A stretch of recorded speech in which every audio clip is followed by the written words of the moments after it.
Hello, hello. Welcome back to the Equine Connection. And it's interesting for how many of our clients that we've had come in through the years, one thing that a lot of them have in common is feeling stuck. And I mean, this happens to the best of us that we can get so stuck within ourselves, within our heads, which is a dangerous place to be Oh, it's sometimes. sketchy. But the lovely thing about working with horses is you can't stay stuck because then you can't be safe with a horse. So we are going to be talking a little bit about today how our horses can really unstick us and help us to get into that authentic place that we need to be and help us find the answers to our own questions. And, even just going back to that stuck piece, because we facilitate the process of working with horses on the ground, just a halter and a lead rope. Most of our clients are non-horse people.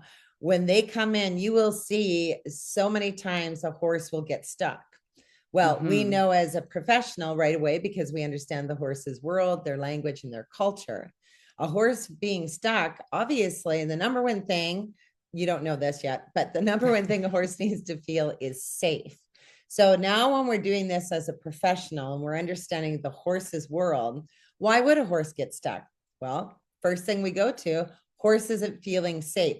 There's no horse in this world that is going to follow a human or humans that are not congruent inside of thought and feel.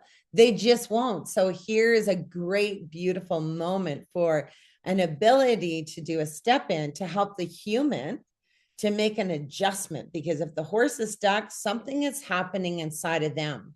Once we kind of look to the horse and understand what the horse is needing, getting back to being present again, we help them. Let's breathe. Are you ready to go? You can do this, right? Yes.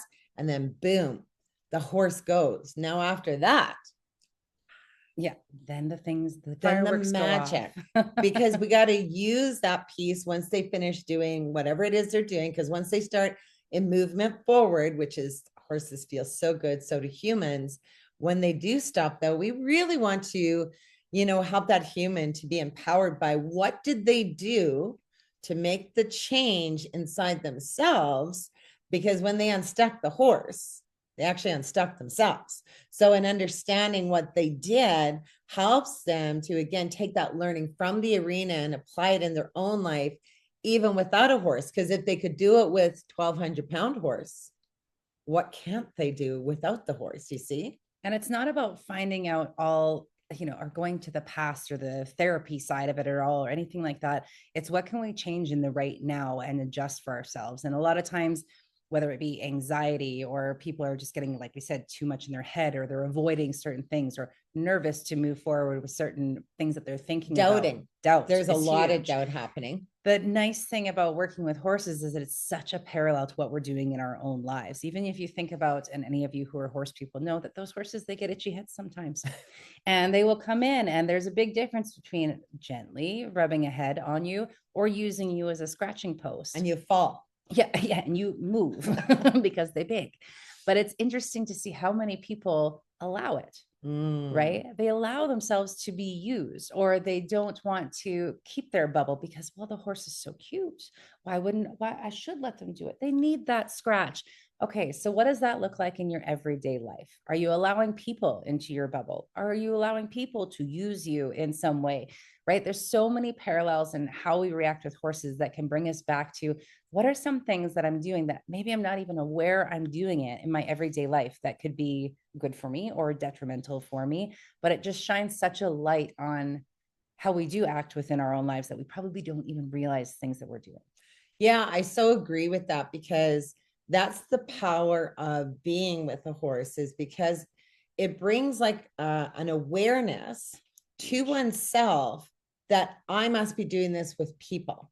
So if a horse isn't listening to me, must mean humans aren't listening to me. If I'm letting my boundary down, must mean in my own life, I might be letting my boundaries down.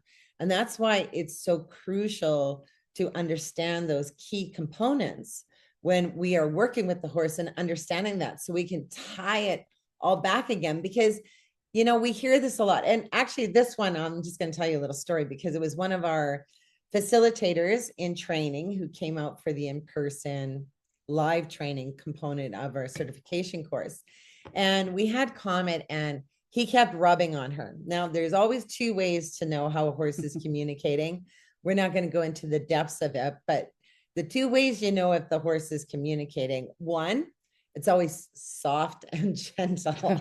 You saw how I did Hold that? that one down. It's soft and gentle, and they're wanting to talk to you. And it feels nice. It feels so Yes. nice, and you know the difference because of feel. The second way that you know they're communicating but not to talk to you is when you are being pushed over. So if a horse comes into you and you always have your balance, you know that's communicating.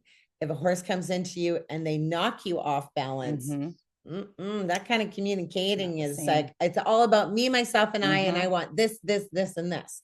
And then that doesn't work. So anyways, this one lady who's in training, she comes in and Comet is rubbing all over her like she is a fence post. Yep. Okay. So I step in to say, so are you okay with what Comet is doing? And I mean, literally, like he's pushing her around to rub on her. She's got all of her might holding. Yes. So he can do it. And she said, yeah, it's totally fine. I said, okay, so question. If I came in or a stranger comes up to you and rubs all over you, how are you with that? Well, she says, well, I wouldn't be okay with that, but you're a person. I said, but I weigh 140 pounds and Comet weighs 1,100 pounds. So really think about, what does that mean to a horse? What's the number one thing they need to feel? She's going to tell me safe. And then I'll say, okay, so being a leader in your own life, then what does that take in order to have this horse of 1,100 pounds understand that you actually respect yourself enough that you would not let him push you over? So she's like, oh my gosh. She said, this is what my problem is at home with my horses. I'm not a leader to them. No wonder they push me around. And I thought, like that, she came to all on her own accord. All we're doing is being able to notice what is happening and asking the questions, because, and then using some parallels to help them to understand that it's not okay that a horse just use you as a fence post. We want to have respect for ourselves and a boundary. A boundary is so important. It's the line that shouldn't be crossed ever, like with children, with horses. We can have them be on us. It's all okay, children, everything, but you can't cross the line when it comes to safety and pushing around. Yep. I think one of the biggest pieces with the certification too is how much not just the welfare, but the communication of the horse is learned and continually learned. And we keep growing forevermore to learn more about it. But without understanding actually what they're communicating to us, you can get stuck in the rigmarole, or that's just what that horse does, or something along those lines. But when you truly understand them, even for how they hold their body to you, whether it's concave or convex, it allows you so much as a facilitator too, to help to translate that for people so that they have a better idea of what's happening, rather than thinking, oh, this is just cute. He must really like that I'm helping him out with this scratching, versus when they're actually speaking to you. And we don't want to muddy those waters, but it really does take truly understanding the language of the horse to be able to facilitate properly and help people get to the answers in their own lives. And, you know, in order to help people, you have to be able to help the horse. In order to help the horse, it always has to be the welfare of the horse that's taking in. We are not trying to control or make these horses do anything that is not a normal way for them in nature to be. That is why when we run any program, they are the teachers to everything. We know their world and we're learning more and more all the time. We don't know it all by any means, but the more we understand through industry leaders, dissection of the brain, we use those powerful pieces in the facilitating to keep our horses in their teaching mode in the safest way possible. And when they're safe, the clients are safe and have that ability to grow and learn in that safe space to get those realities that are happening to them. And again, applying it. Like I remember one time too, like, and this is why you got to know what the horse is doing, and it's got to still reflect in their body. But I stepped in once because this lady, Comet, pushed her like from behind, like kind of at her butt and push. And it wasn't a hard push, but it did make her go forward. And so I stepped in, I'm like, whoa, hey, are you okay with what Comet just did to you? Comet was an amazing teacher. As I it's was so just funny. thinking about As that. you're saying this, I have a thought in my head of what Comet did okay. with me too. Okay, So, then yeah. let's do Yeah. it's all Comet Comet show today. So Comet does this push thing. Oh my gosh, like, how are you that he just did that to you? And she goes, you know what? I had been standing there so long, doubting, contemplating, what should I do? And I was just feeling like, okay, maybe I should just do something. And then Comet did that. So to me, he was pushing me forward to say, get out of your head and just do it. And you see, it matched what Comet was doing, and his body was not, it was in a beautiful form in his language. So it's like that client was correct. So that's going to help her understand when she's in a stuck moment, that horse did that for me because I had the ability to do it. And it's interesting because even thinking about that with Comet as well, he was very, very good in the nudge, because you could tell the difference. If he was nudging you to get out of his way or to use you as a post, you moved a fair amount. But one thing he used to do for me all the time is, if I was too much in my head or not making a decision, or just in a really bad, like a bad place with depression, that kind of thing, especially that one, if I was starting to go take a bit of a downspout on it, he would walk up to me, super slow, like lovely head, good ears, soft little eyes, and I'm waiting for my hug. And then he would walk up to me and go boop right in the gut. Every time. I mean, that horse probably nudged me in the gut hundreds of times, but it was always a very pointed action. Yeah, it was never like it was never a mistake. It was, because horses don't do mistakes. The only mistake would be is if you got hurt because you were in the wrong place and they didn't intend to. Yeah. But he was very clear that that's how you, and that was his motion for me, like, something's going on with you, you better get your stuff together, kind of thing. And he did it for me for years and years and years. And it took me, after he passed, a while to figure out my own balance, because I didn't have him to tell me anymore. Right. Which you never know how much you depend on these animals. Right. But he was so clear in his action. And again, it was, the rest of the body was all very lovely and everything was soft and sweet, but that was just his sign of, get your stuff together, lady. And, you're not going the right direction. And he was a very, very powerful teacher in how he did that with people. Very powerful teacher. And he was the leader of the herd. So you can see even how all these pieces have to do with that, being a leader in your own life.